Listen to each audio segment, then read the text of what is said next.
ارحم نام رکھنا کیسا ہے؟ ارحم کے معنی آتے ہیں بہت زیادہ رحم کرنے والا۔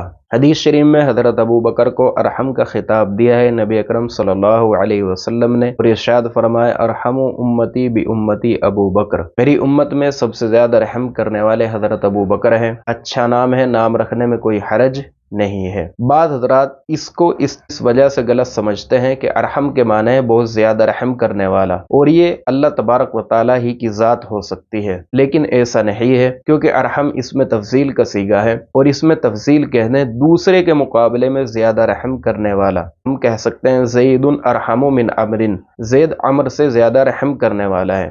خلاصہ یہ ہے کہ زید صرف عمر سے زیادہ رحم کرنے والا ہے، نفسی رحم کرنے والا ہے یا نہیں، اس میں تفضیل کے اندر اس سے کوئی بحث نہیں ہوتی۔ دوسری بات، ارحم ان ناموں میں سے ہے جس کا اطلاق مخلوق پر بھی ہوتا ہے، لہذا ارحم نام رکھ سکتے ہیں، اور اللہ تبارک و تعالیٰ کو عموماً ارحم الراحمین کہا جاتا ہے، جیسا کہ سورہ انبیاء آیت نمبر 83 کے اندر ہے وَأَيُّوبَ إِذْ نَادَى رَبَّهُ أَنِّي مَسَّنِيَ الضُّرُّ وَأَنْتَ أَرْحَمُ الرَّاحِمِينَ، اور حضرت ایوب کہ جب پکارا انہوں نے اپنے رب کو جب ان کو تکلیف پہنچی کہ آپ ہی سب سے زیادہ رحم کرنے والے ہیں۔ سورہ یوسف میں بھی ہے لا تثریب علیکم اليوم یغفر اللہ لکم وہو ارحم الراحمین، آج تم پر کوئی الزام نہیں ہے، اللہ تبارک و تعالیٰ تمہیں بخش دے، اور اللہ تبارک و تعالیٰ بہت زیادہ رحم کرنے والے ہیں۔ تو اللہ تبارک و تعالیٰ کو عموماً ارحم نہیں کہا جاتا بلکہ ارحم الراحمین کہا جاتا ہے۔ خلاصہ یہی ہے کہ ارحم نام رکھ سکتے ہیں، اس میں کسی طرح کی کوئی خرابی